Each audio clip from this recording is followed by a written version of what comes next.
Okay, we're going to start rolling now. I need you just to say your name and spell the first and the last name clearly so we have it on tape in case we lose paperwork or something like that. We know who you are. Here. So go ahead and do that for me. My name is Clarence Coulee, C-L-A-R-E-N-C-E. Last name is Cole, C-O-L-E. Good. Thank you. Yeah.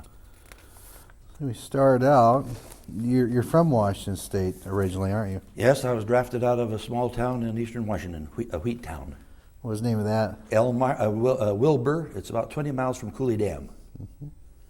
And I was drafted out of there with the first 18-year-olds that they drafted in early December of 1942.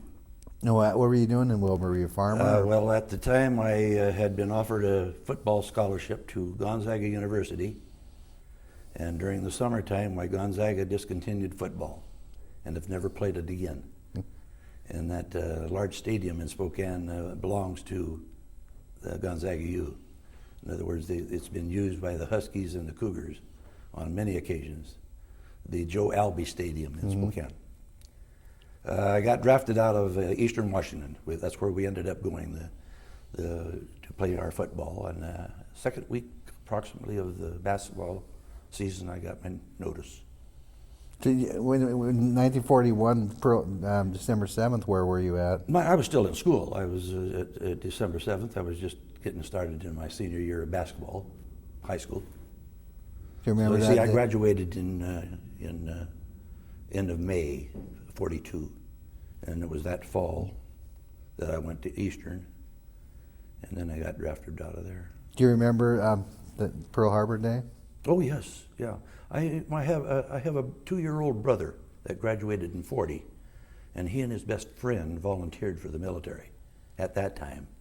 So I had an interest in everything that was going on because he was in the service at Pearl Harbor time. So he already was in. Yeah. He went and joined. He and his buddy joined the Army, and they trained at Camp Murray here near Fort Lewis. And then he ended up in the Air Corps and spent 5 years in the Air Corps. And then he spent the rest of his life with the Air Force as a civilian. Do you remember how you heard about Pearl Harbor? Was it? It was available on newspapers, but basically in those days, you got most of your worldwide news through the Pathé News at the theater, movie theaters. You always had the news of the world on film before you had a cartoon and a comedy and then a movie, that sort of thing. So it was probably mostly from the weekend movies. Did now your father? He was working on Grand Coulee. My father was the very first man hired. He was hired basically without pay. He was lined up for the job years before Roosevelt decided to build the dam. The state had been trying to, and the people that were responsible for the state trying to get going was there was a Senator Bell from Ephrata, and the owner of the Wenatchee newspaper. Those two were the instigators of trying to get a dam built at the Coulee site. And so when Roosevelt was elected and he agreed to go, then my dad was hired, and we moved to the little town of Elmira, which is about 20 miles from the dam. And my dad hired a small crew of surveyors because they had to survey all the dam site before they could build towns and build a dam. And that's where it started. He by the time he had his engineering force up to full bore, he had over 300 of them, because they had to survey practically inch by inch about 1/6 of the state of Washington for the Columbia Basin, and where all the irrigation canals were going and all of that. So. Did you ever work in the Coulee project yourself? No. I did in a sense.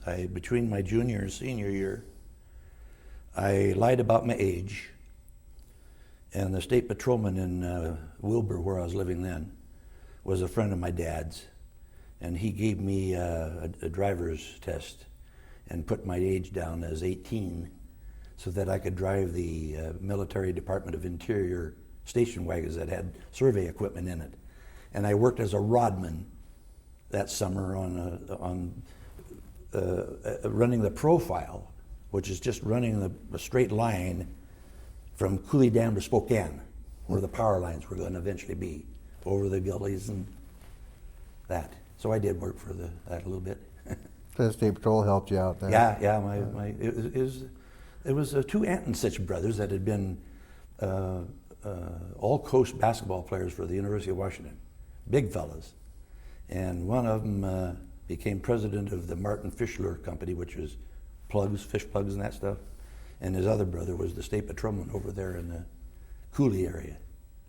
And my father knew them well because my father had been a three-letterman jock at the university himself. So your whole family is big in sports. I'm the only one that didn't letter at the University of Washington. My son left the academy after 3 years and lettered for Shannon, track coach, as a pole vaulter. And my dad had 2 letters minimum. At least I've got that many on his blanket. They have letterman's blankets. And he's got 2 red for football, and he's got 2 gray, I think, are baseball, and 2 yellow for basketball. So he's got 6 big W's out there. My son just has the 1. So when you went to Eastern, did you get into V12 or anything at Eastern, or? No, nothing. We were just there to play ball and have fun, and that's what we were doing. So no CPT or anything? No. Even though it was a very small school, our scholarships were just the same as full rides because we had board and room and free tuition. And to pay for it, we had assignments. And my assignment was to, a couple of times a week, go down and stoke the campus furnace.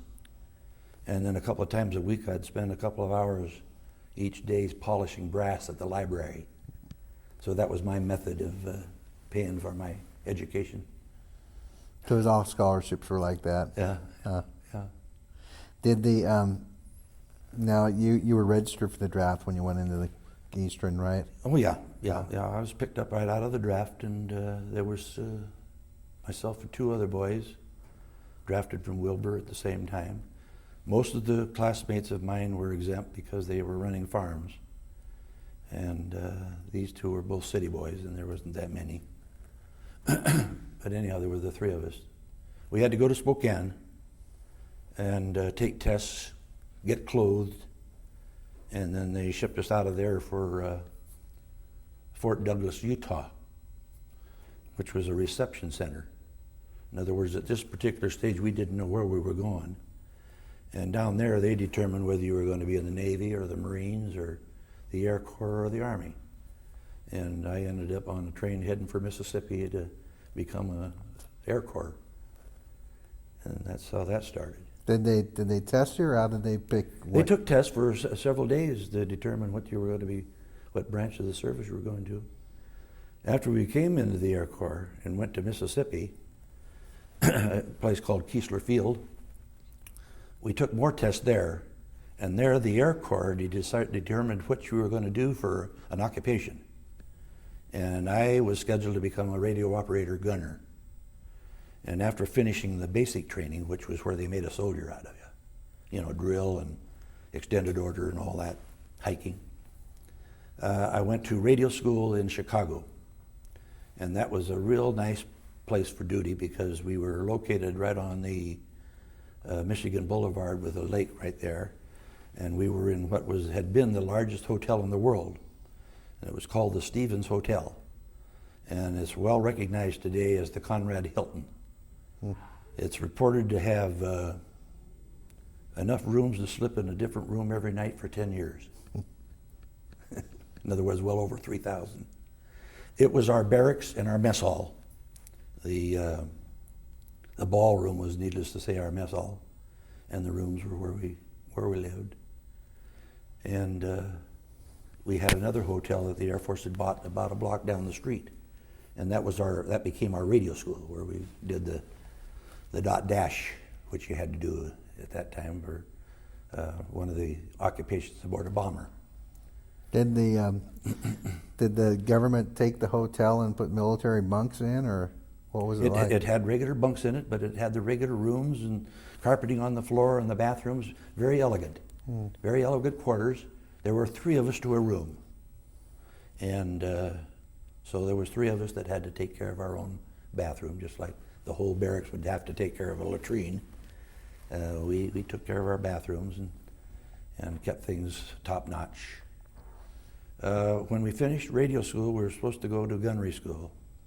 Most people don't know, but during World War II, the crewmen, except for the pilots on bombers, bombardiers, navigators, the rest of the crew, which were non-coms, had to have 2 schools that they've gone to. Because if the turret gunner got killed, the radio operator should be able to go up there and take over, and vice versa. So everybody had a couple of skills and 2 schools to go to. And we were all 3, in my room, 2 roommates were scheduled to go to Chanute Field in Illinois for our gunnery. And to learn how to... And instead of doing that, my best friend, who was a little Italian fellow from Darby, Pennsylvania, which is a suburb of Philadelphia, we decided to go downtown Chicago and start from scratch and join the 18-year-olds that were applying for cadets. And we did, and we were accepted. And then we had just to go down to Mississippi and start the whole routine over again. So I have one of the very few guys that had to take basic training twice.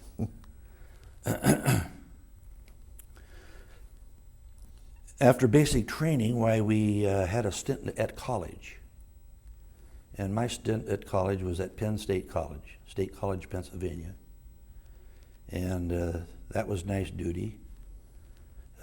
Nice quarters. Our quarters were the fraternity houses. My first half of cadet program, where you're an underclassman. And then when the upper class leaves to go to the next phase of training, where you move up and you become upperclassmen. And I had gotten pulled out of the ranks of Squadron C and told to drill the squadron. And the next thing you know, when the upper class left, I became squadron commander. And I had 2 frat houses full of cadets in my squadron, and it was a good experience. Some of the little literature here that I didn't think I'd sent home, he has it over there. And so this is officer training is what you're going through? The cadet things are just like the academies. They had the same kind of cadet officers corps. They run everything. They don't have any non-coms or commissioned officers around except supervising from the distance. And like I said, it's just like at the Air Force Academy or at West Point or at the Naval Academy. And the discipline is there, honor codes and all that. Same. Yeah. Same So how thing. long were you in Penn State? We were in that particular phase for 3 months. Most phases of training were three months. Basic trainings were 2 months. When we got into the flying portion of it, we were in each phase for 60 hours of flight time, which was over a period of 3 months each. In other words, if a person had been in cadet training back in the 40 or 41 era, why it would be possible for him to go from being a high school graduate, a year later he could be overseas flying a Navy Corsair or something. That's how fast the training went. But during the latter part of the war, when I trained, it was longer and more detailed, and So then you went. Where'd you go take flight school at? my first phase of flight training was done at, there's another phase there. You have to go to a classification where there they determine whether the cadet is going to become a bombardier, a navigator, or a pilot. And then you still don't know what you're going to be. You don't know it till long later. You go to Maxwell Field, which was in the Eastern Training Command, was the headquarters, where you have pre-flight. You do aircraft identification in the theater, where you look at airplanes for hours flashed on the screen, so that you can identify your enemy from the foe, and so forth. And you had visits often to the theater for sex education films, and a lot of drill. As always, was a lot of drill and marching. In fact, we were the only contingent of military at Penn State College that actually marched to their classes. Everybody else, the Navy and whatever, were just roaming the campus, and we marched everywhere. And so you had classification where they determined what you were going to be, pre-flight, where you took lots of tests, and also each pilot that was going to become a pilot had to learn to do Morse code at 12 words a minute, because this was the way of communication in those early days. And so each pilot had to know how, like he was a radio operator. So I helped a lot of my friends get through the radio portion of that, because I'd already become a radio operator. And there we went to our first phase of flight. And my first phase of flight was at a place called Hawthorne School of Aeronautics. The first phase of flight training was civilian operated, not military. They had military supervision there, but all of the training was done with civilian pilots, and it was a civilian school. It's like, I think I mentioned to you that Kurtzer Flying Service at the end of Lake Union had a flying school over in Yakima for primary. Our training was in Stearmans, a PT-13 or 17, which are basically identical except for a motor. And we have one hanging from the ceiling at the Museum of Flight. That's the yellow and blue one over there above the Spitfire. And everybody learned on that, including Senator John Glenn, the astronaut, and George Bush Sr. Everybody. Canadian pilots learned on that. Australian, New Zealand learned on that airplane. Boeing built 10,000 of them, so you can give an idea how many people were probably trained over the period of the war. The second phase of training was, unless you have some question in regards to the primary flight school. Oh, I did have a question about your sex education. Every veteran we've interviewed over 200 of them, says that they never chased women during the war. Well, have you heard of saltpeter, that they fed your food? Well, that was supposed to take care of everything, but it really didn't. But anyhow, we had a lot of sex education where they showed what gonorrhea and syphilis can do to a person. And basically the idea was to scare the hell out of you. And so you were at a regular college campus, right? Huh? This is a regular college campus, right? No, the pre-flight was where we did most of the sex education stuff. Yeah. This was Maxwell Field, Montgomery, Alabama. Yeah. You've got two of them, one in the med down in Texas. Then you've got, I think, Santa Ana in California. That was the Western Regional pre-flight location. So there was 3 of them around the country where they... In fact, I got a book over there, I believe, that shows my class at pre-flight, and there was 15 or 20 squadrons there of 153 men each, just in my class at Maxwell at that one time. In other words, the American people just didn't know how big things were. The United States produced in just that short period of time that they were really involved more airplanes than all the Allies put together. Over 225,000 airplanes they made. Because it's the first time you'd been out of Washington State, pretty much? Yeah, I was a small town boy. Most of the dams that I grew up around were very, very small communities.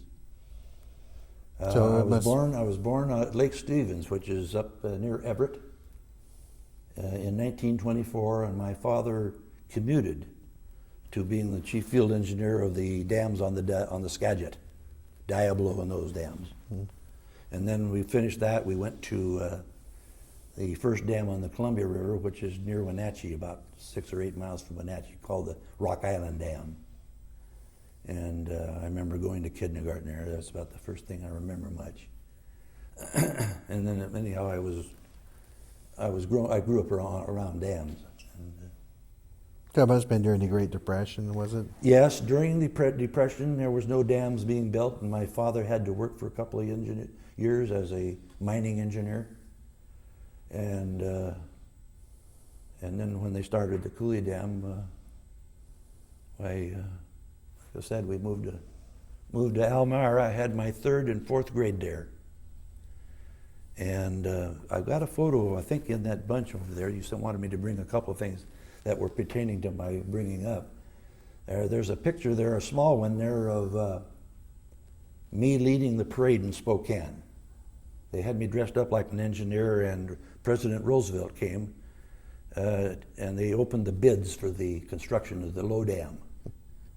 And they had me dressed up like an engineer, but instead of a great big transit, which I couldn't carry, I had one of those little profile levels over my back. But I brought that picture over there for him. So you actually saw the president then? I shook hands with him. Oh, really? Yeah, my dad ended up being traded stamps with him for years. With President Roosevelt? Yeah. So was he? What did he talk to you, or? I was introduced to him as a 10-year-old, and I just shook hands with him, and that was it. The second time I met him, we had one of the big homes at Coulee Dam. They had 5 homes for the main officials, and we were right on the corner of Columbia Street. And here comes Roosevelt on his second trip in what I thought was the longest automobile I ever saw in my life. It was a yellow convertible, and so I was sitting on the rockery of our property, and I just jumped off of the rockery and ran across the street and jumped on the running board. And security removed me, but he had turned around and he just smiled at me, never said a word. So that was my second close run-in with President Roosevelt. But that was the only 2 times he ever came out, the trip to Spokane and then the trip to the dam itself. In a different world where he could jump on the president's running board. Oh, yeah. So does he, now, the first time you met him, he already had polio. He was sitting in a reception area for watching the parade. And when the engineers was the first contingent of the parade. And like I said, I was the first one out in front of the whole thing. And so we ended up in that area and with his party. And so I met him then. And your dad traded stamps with him. My dad, when they first opened the post office at Coulee Dam, which is the name of the town, of the government town, when that post office opened, my dad sent Roosevelt the first canceled stamp. And that started the stamp trading that they did until Roosevelt died. And then shortly after that, my father's whole collection burned up in his quarters up in Alaska during World War II. Did they pass notes back and forth, the trading I stamps? have no idea. What was your father doing up in Alaska? He was in charge of the WPA, which was short for Works Projects Administration. And during World War II, Alaska had nothing up there. They had to build many military installations, air bases, towns, sewers, streets. It was a humongous job, and he was the chief engineer on that up there. In between that, when he finished up the survey part at the Coulee Dam, he became in charge of the CCCs, which was the largest CCC project in the United States.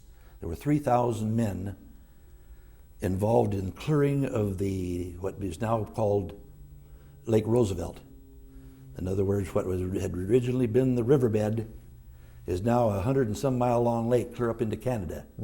Well, all the towns and all the graves and everything that were along those shores all had to be removed. All the trees had to be cut. Everything had to be surveyed so they knew where exactly the water was going to be. And so it was a big job for 1939, 40, and 41 that he did that. It wasn't until about maybe the very part of 43 that he went up to Alaska. But I was in the service. So I never saw him for the 3 years anyhow. You must remember the day Roosevelt died. Yeah, it was a sad day for military. The commander-in-chief is generally pretty much revered by the military, and it was that way. Didn't last long. I mean, we were in the cadets way. We were 18, 19, 20-year-olds maximum. You know, young, foolish, silly. He was really a respected president, though, wasn't he? Yeah. Yeah.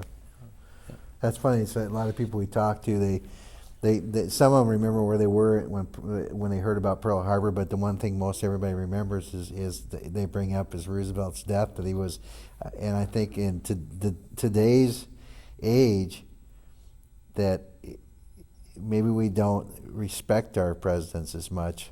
He basically, if you look back and check history out during the 30s, why he pretty much ignored the war in Europe. He knew damn well what Hitler was doing, and Mussolini, and Japan, and we were an isolationist country.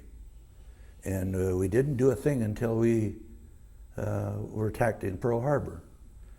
And Roosevelt did the most fantastic job in the world of organizing this country to production and making things that were needed for winning the war.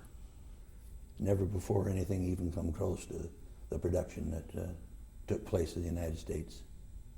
So he did a lot of real good stuff. Some other things that if he'd have done it differently, maybe there wouldn't have been a war. And World War II cost 50 million lives.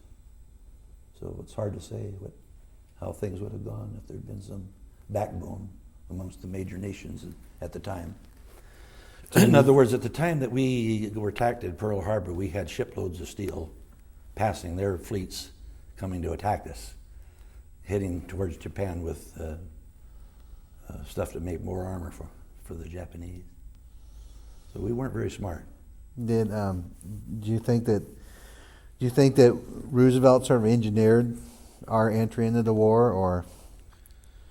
I think that Winston Churchill flat out told him that Hitler was going to conquer the world unless he stepped in. And he stepped in about a year and a half or two before with what was a for-profit situation, which was called Lend-Lease, where they supplied what was left of the Allies at the time was just Russia and England. Everything else was down the tube. And if it wasn't for that production that came to help them, why they would have had everything except the Western Hemisphere. So Roosevelt was a great organizer. The Lend-Lease saved Britain and Russia both. They were on the verge of defeat when they started getting some materials, airplanes. Did you notice a big change in Elmira right after Pearl Harbor? Those little wheat towns just stayed the same, kept on doing what they always do, and that's raise their crops. And Were there changes at the dam? I wasn't involved at the dam. After I left the dam itself, that was in 1938, I lived at Davenport for 1 year, because that's where he decided to have his family so he could commute to the northeast part of the state where the river ran for the clearing. And then he moved us to Wilbur, which is 30 miles this side of Davenport. So those 3 years was my freshman, junior, sophomore, 4 years of high school, all between those two little wheat towns. And that's all they do today, as far as I know. Was there very many people in your high school class? My high school class was the largest class that ever came out of there, and it was 43. Yeah. You knew everybody then. Oh, sure. Oh, yeah. So Small town.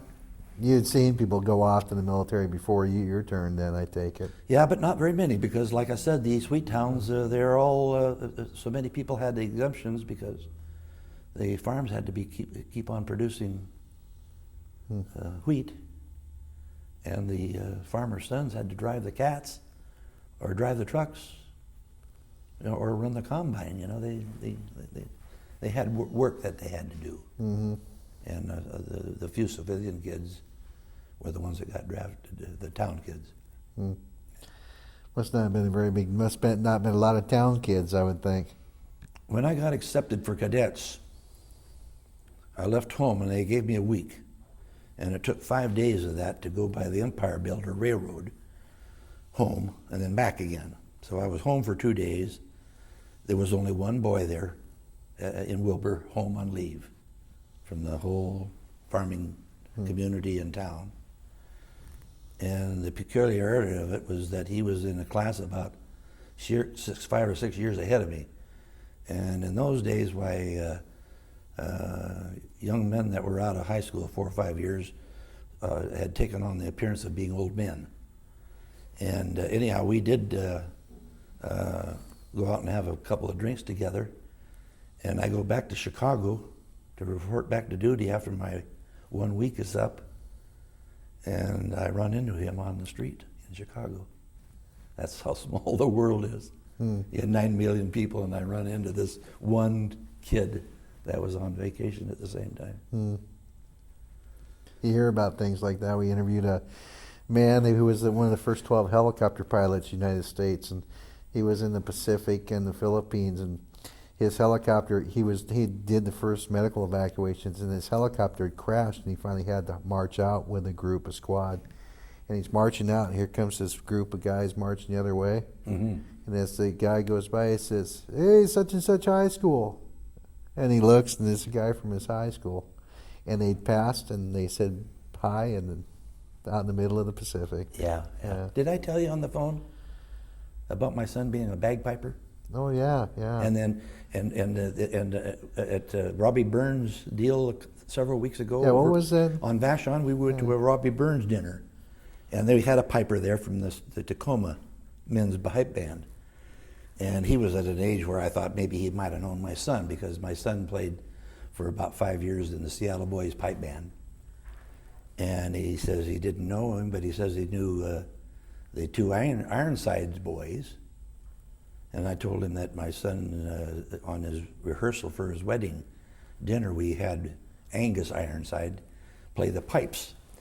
And he says, I'll tell you a funny one about Angus. He says he was over in Vietnam, and he heard these pipes off in the distance, and he kept following them until he got there, and it was Angus Ironsides playing his pipes. And that's the same kind of a situation. Yeah, surprising. Yeah, clear in Vietnam. I think in World War II, almost, it was a change from being a small world for people here in this country to being a larger world, because it was a major change for our country, wasn't it? Well, it was when you figure that there was about 135 to 40 million, yet there was 15 million in the military. Figure that one out. That's 1 out of every 10 persons was in a uniform. So I say I want to get back where we left before I started talking about Elmira, which is fascinating. Yeah. Now we were in flight in the first stage of flight training. Okay, that was at this Hawthorne School of Aeronautics, and it was at Orangeburg, South Carolina. And in that phase of training, we got 60 hours of flight training in Stearman. And then we went on to Bainbridge Army Air Force Base, Bainbridge, Georgia. And that was our second phase of training, and that was, again, 3 months period with 60 hours of training. Had you ever been to the South before in the United States? No, never been out of the state. Was that what was the South like for a Northwest boy? It was kind of a shock because there were so many colored. In my growing up, I had only run into one, and that was a kid from Spokane, from Gonzaga High School, that was supposed to go to Gonzaga University and play football. And he ended up at Eastern Washington. And so the first black I've ever seen in my life, I'm standing next to in the shower, football practice. But down there, it was just a real cultural change with so many colored people. And the segregation of the colored was an eye-opener with the complete separation. In other words, I was down at Keesler Field the first time, only a week in the service. And I'm noticing these squadrons march by that were colored squadrons, segregated. Yet there were white people in there. And later found out that if the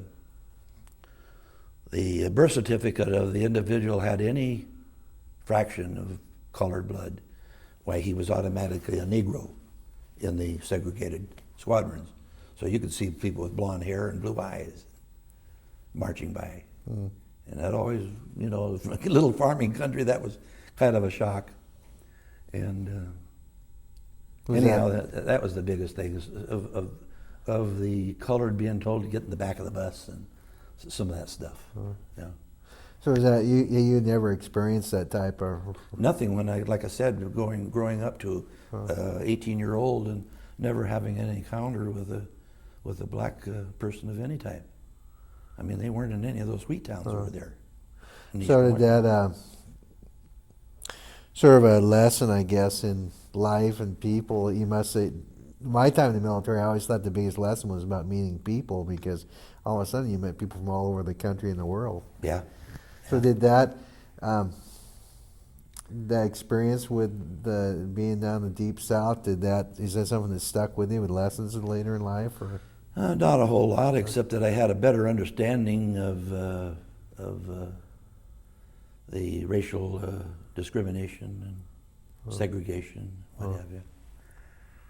We were talking a few minutes ago about the peculiarities or the oddities of like my running into this one boy in Chicago. When I was at Orangeburg, I had the top bunk because that's where the underclassman has. It's the top bunk. Mm-hmm. The upper class left to go to the next phase of training. I moved down. The new class comes in. Kid starts throwing his stuff up there. I introduced myself. Say, what's your name? He says his name was Cole. Well, that's my name. What's your first name? His name was Charles, but his name was C.M. Cole, exactly the same as mine, and he was drafted out of Spokane, the same place I was. So when I finished primary flight training, his records went to Bainbridge Air Force Base instead of mine. It was a mix-up for 2 or 3 weeks. But can you imagine the guy with the same initials and everything, and from the same area? Yeah. Yeah, I can see him getting your records mixed up pretty easily. Yeah. The second, now they make a selection in flight training eventually, right? You said that they decide where you're going, but you don't know at that time if you're going to be. You know after you've been classified at Nashville, Tennessee, before we went to pre-flight, we know that we're becoming a full-bore cadet because you have to go to pre-flight, and but you still don't know whether you're going to be a bombardier or a navigator until you're actually sent to your flight school, first flight school. But that doesn't tell you anything either. It doesn't tell you whether you're going to become a bomber pilot or a fighter pilot. And you don't get that until the last phase of training. And the last advanced training, why the guys that are going to be bomber pilots are flying twin engine trainers, and we're flying T6, AT6 Texans, which incidentally, if you follow any of the new movies that cover Pearl Harbor, and you see these airplanes attacking Pearl Harbor, why these are basically AT6s because they look like Jap Zeros, Japanese Zeros, pretty nearly identical in appearance. Yeah. Did now you were picked for being a pilot candidate then? So I was selected to become a fighter pilot, and then got my wings, and I went to a what they called transitional flight training, which was the last training that you had before you went overseas, and that was that you flew a combat airplane for training, and you were an officer doing it. And my transitional flight training was at Napier Field, Dothan, Alabama. And they had P-40 Warhawks there, and I trained for the transitional flight training there. After I finished the training in that, all of our class of 200 except for 10 of us. All the others went up to Lincoln, Nebraska, to a huge pilot pool up there. And 10 of us were kept there, and nobody knows to this day why we were. But we ended up ferrying aircraft when they were closing up an air base and moving those airplanes to another air base. In fact, we took a lot of AT-6s up to Lincoln, Nebraska. So those guys in the pilot pool up there could get some flight time in so that they could get their flight pay. Mm. And anyhow, we did that for a couple of months or so. And then all of a sudden, 5 brand new P-51s show up. And the squadron commander, not the squadron commander, the commander of the post called the 10 of us in there and said we were going to be fortunate to get to fly the fastest airplanes in the world. And we didn't know what he was really talking about until long afterwards I found out that these particular P-51s were just brought from the factory. And they hadn't even gotten overseas yet. They were a later model. They had over 200 horsepower more power, an extra stage of a supercharger, which permits them to kick in additional power at a higher elevation, which was very handy because they were escorting bombers over 30,000 feet at height. And that supercharger gave them the ability to get way up above the bombers that they were protecting so that they could dive down on the German Messerschmitts that would come up, or the Japanese Zeros, or whatever the case may be. And anyhow, we got to fly those. We finished our training in them on the 10th of August, and we were celebrating drinking Mexican beer. Beer was hard to come by. And we were drinking Mexican beer in town at 10 o'clock in the morning, and it was announced that it was VJ Day. So basically, we were young and foolish. We started partying, and the commanding officer wouldn't let the military on the post flood the little town. So basically, we had the town to ourselves, and we had a lot of fun. We checked in and out at the base. The next morning, found out that our orders were canceled. And nobody knows if anybody's missing. So we took off, went up to Columbus, Georgia, which my best buddy was his hometown. And his dad was president of the Lehigh Bottling Works for the southeastern part of the United States. And we took the family in 1938 Plymouth, and there was 5 of us, and we took off and didn't show back up to the base till the 5th day. And they didn't know we had been gone. We hit New Orleans and Atlanta and everywhere. But anyhow, I ended up being called down to the commanding officer's office. I thought I was in trouble for some way or another. And he suggested that I volunteer to go down to Eglin, which was the proving grounds for the Air Force. And they had, it's a very huge place. It's several million acres. It takes pretty near the whole panhandle of Florida. But anyhow, the reservation is so large that there's 10 other airfields on it. Mm. And Auxiliary Field 5 was the airfield that they had used to practice the short takeoffs for the B-25 aircraft for the first bombing of Japan. Mm-hmm. They used that for that purpose, but its principal purpose was gunnery, where we would take off in formation with our instructor and we would shoot it at tow targets and ground targets. And that was our gunnery phase of training before we were to go overseas. And anyhow, I went down there as the physical training officer. And I played tennis an hour a day with the commanding officer so that he got his physical training in. And he let me use his personal aircraft whenever I felt like it, which was an AT-6 that he had there. And I enjoyed that duty, and I did that until December when I got discharged. Hmm. So I really had quite a bit of fun. I look back on it, and like most of my friends, they don't. Most of them thought they got one heck of a lot out of the service: discipline, other things, respect. Mm-hmm. Yeah. Did you? on the 5 days that you toured around the South on your victory parade, what was the mood around the country after VJ Well, Day? everybody was surprised. It was celebrating. It was at party time all the time. It was So when you pulled into town, just basically, to be honest with you, with my friends, the 9 other friends and myself, they were all friends because everything that we did was alphabetical.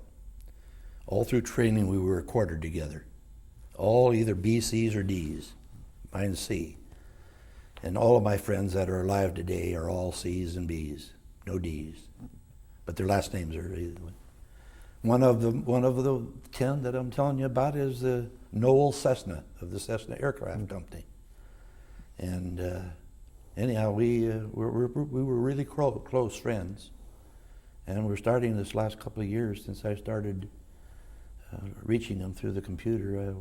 We're getting together and meeting at different associations. Like I belong to the P40 group, Worldwide Association, and the Mustang one. And then I also belong to our class reunion.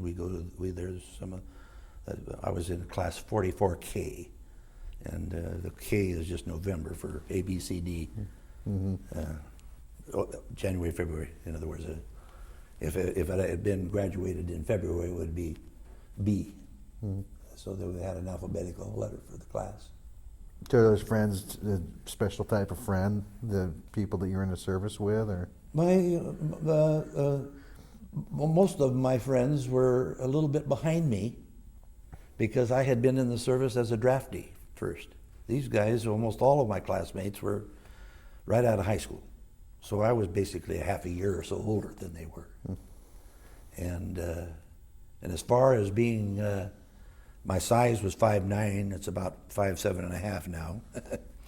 Anyhow, I was in my squadron of training all the way through. I was considered a pretty good sized guy because the maximum was 5'10". You couldn't be a fighter pilot and be over 5'10". Early in the war, when we were training pilots desperately, they had instructions not to wash out a cadet unless he was going to kill himself in the process of training. And the size was not a factor. So you had fighter pilots that were trained in 40, 41, that were 6'2", 3, didn't make any difference. But by the time I was going through training, you couldn't be over 5'10". Things were pretty desperate there at the start, I take it. I imagine it was. I was in high school, but I imagine it was because we were not prepared. At the time we entered the war, we were classified as 14th in the world as far as the military power. That's how pitiful we were. But it didn't take long, like I said, to outproduce the rest of the world. Had you seen aircraft around Elmira? No, but I did have my very first flight ever. Was at Coulee Dam when I was in about the 7th grade. They graded a large field on the north side of the river, and a Ford trimotor come in, which is a competitive model to the Boeing Model 80A out on the floor, except it's a monoplane, one wing, but 3 engines.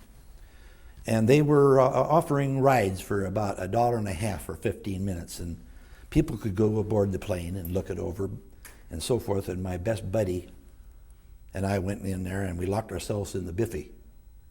And the plane takes off and we're looking through what was just the hole in the floor. And so that was my very, very, very first flight, was in a Ford trimotor, and we stole our way aboard. Hide it in the toilet. Yeah, right through the toilet. Landed, unlocked the door, walked out with the rest of them. They didn't even know they had been in there. So what was that like, the trimotor? What was it, exciting? It's noisy, of course, like 3 radial engines would be, with fabric covering and everything. It's just, you got basically outside noise. A lot of rattle.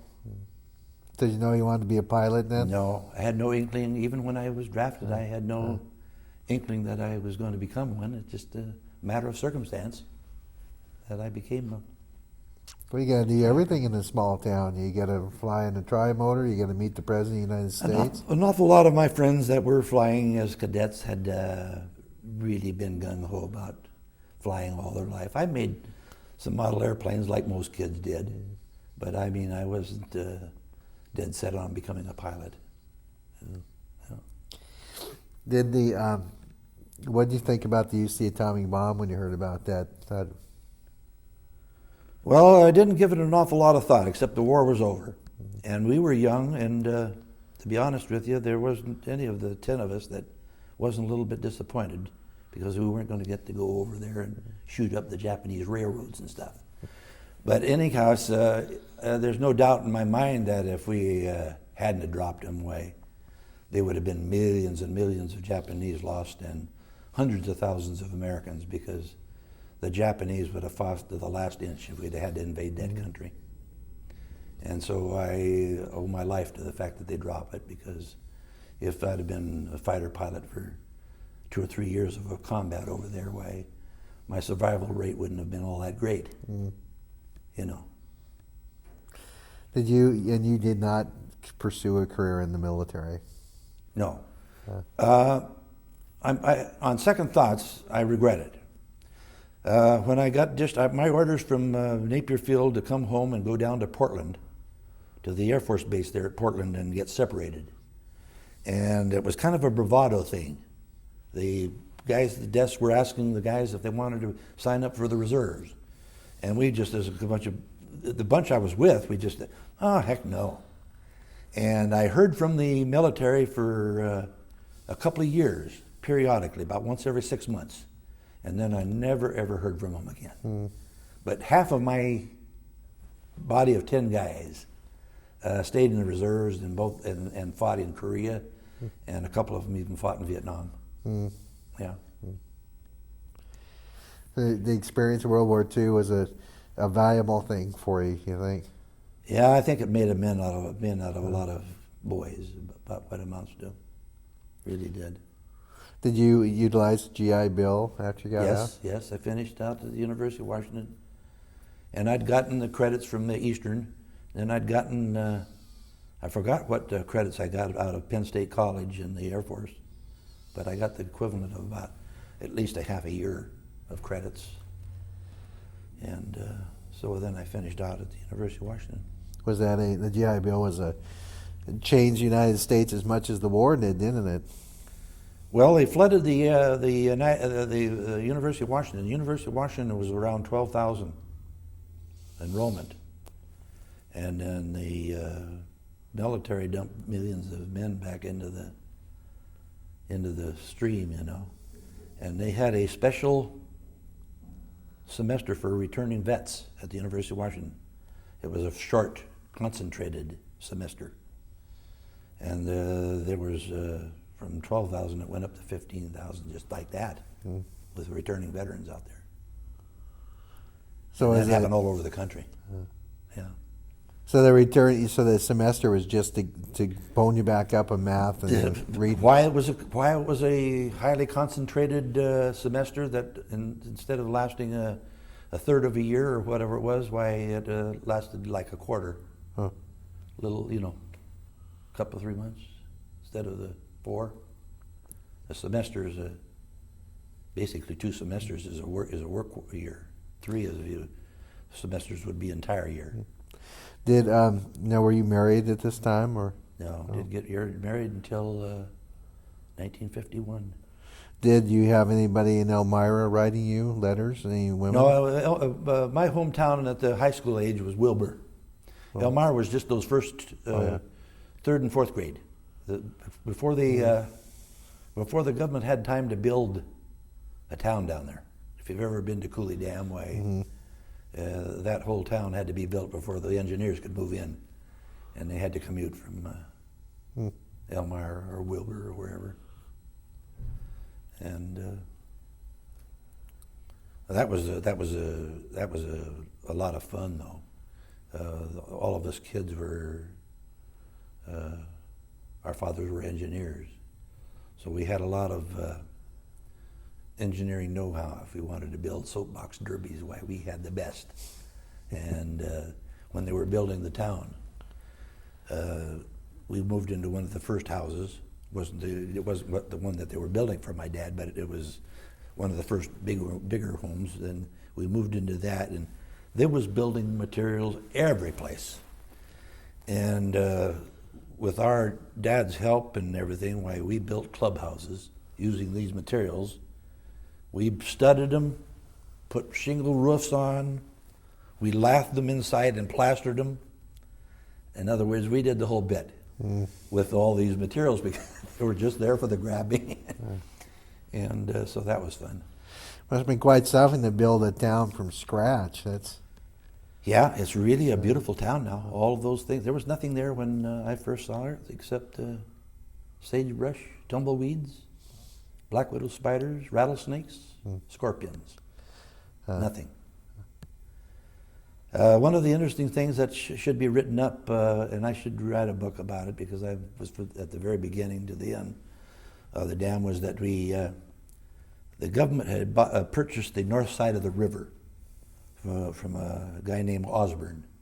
And when they were building the dam up in the Coulee, there was Coulee Dam was the government town, Mason City was the contractor's town across the river, and then up above where the Banks Lake is today, which is the Coulee, was Grand Coulee, Electric City, and Osborne.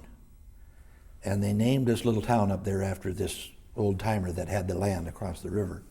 Charlie was our janitor at our elementary school. They gave him a job as the janitor of our elementary school. And yet the town of Osborne was named after him. Yeah. Then from that, your dad gets sent to Alaska to build towns. Well, like I said, my dad went to Alaska after he had finished the clearing of the reservoir for Banks Lake. Did he ever work on the Trans-Alaska Highway? That they No, built? that came afterwards. Really? Yeah. No, they built primarily military installations, Air Force bases, towns. Towns had to have sewage systems. They did everything. The Works Projects Administration did. When you were drinking Mexican beer, was that just because the only beer you could get was Things Mexican? were tough to get. Yeah, you couldn't buy any decent whiskey. Southern Comfort, and if you try to have a good time with Southern Comforts, it's not really much fun. The good whiskeys had been converted from grain to sugar alcohol, and were pretty much rotten. Not very good. I mean, the name brands, Shenley's, Four Roses, all of those blends were terrible, if you could get them. I remember that when we were allowed to get off the base, we were always quarantined as cadets for 30 days. And when we got off the post for the first time, my buddies and myself jumped into a cab and headed into town. This was at Bainbridge, Georgia. We asked the cab driver about whiskey, and of course Georgia had liquor rationing like the state of Washington did at the time. He says, I can get you some Flint River whiskey. And we says, well, how much is it? And he says, $15. Well, $15 would be like saying today that he wanted $80 for a bottle of whiskey. But in any case, it was called Flint River whiskey, guaranteed 3 months old. And that's what we ended up getting. And then Flint River is the river that runs through there. In fact, about a year or so ago, they had a big flood. Flint River through Bainbridge, Georgia. It was a bootleg, huh? Yeah. So even the major makers, they changed their The grain was the scarce commodity to use for whiskey, so they used sugar, and it was really terrible stuff. Huh. Yeah. So we had should have checked the end of the tape here. Interesting. There was a lot of rationing, I take it. There's a lot of things you couldn't get during the war. Is there anything of help to you over there? Yeah. Okay. There's a lot of things you couldn't get during the war, I take Pardon? it. There's a lot of things you could not get. Well, In the service, we were treated great. Cadets, we had ice cream every day and really good rations and good mess halls. Most of our mess halls were served by the young women around town. So they must have liked the young women around town at an Air Corps mess hall. They must have liked that duty, I suppose. Oh, I suppose, yeah. Because you know, all these fighter pilots we talked to, they're reputed to be great, very dashing in their uniform. Yeah, the uniforms were nice looking. They're about the same as they are today. It's just that they were an olive drab with the pinks that they had for the other shade for the dress. Yeah, but they were good looking uniforms in those days. Was any of your friends married? None of the C's and D's were? I don't know of any cadet that was married. I don't even think they were allowed to be. You're all young too. Yeah. Huh. I would think that as the war wore on, when I was at Penn State College, out of the 153 in my squadron, there were about, there was a lieutenant, a tech sergeant that had served their duties overseas and had come home and were going to go through pilot training. So in other words, the classes were not all 18-year-old high school kids. A lot of them were existing military that had finished their tours of duty. One of them had 3 kills to his credit as a gunner on a B-17 in Europe. That was the tech sergeant. But in any case, they had served their tours of duty, came home, and started through the cadet training program. Did you talk to this tech sergeant? Well, he was my tech sergeant. He was? Yes. Did he... He was our master sergeant. We have a master sergeant, cadet master sergeant. Was that of the squadron? The squadron in cadets was like an infantry company, and the platoon would be what we would call flights, and instead of a squad, which would be 4 squads in the platoon, we had 4 files. So our flights were like a platoon, and our squadron was like a company. Yeah. Did that must have been sort of interesting? I mean, his perspective, having flown minimum 25 missions. Were you sort of, was he looked up as an old man when he got there, or experienced, or? Well, it didn't seem to make much difference because here I was a squadron commander and I was just a youngster, and here these guys were old guys that had come back from combat. So they just, and yet I was the boss. Yeah. It was the typical Academy Cadet Corps routine, exactly the same as West Point and Navy. Yeah. We had, like I said, we had to march everywhere. We did until we got our wings. We were marching until we became officers. The day before, we were the scum of the earth, and the next day we're officers, and we were marching the whole time. Did you continue flying after the war? No, I've done quite a bit of it, but not seriously. I had a friend in town in Seattle that had a Pitt Special, which is an acrobatic plane, and he couldn't find anybody to fly with him because they got sick.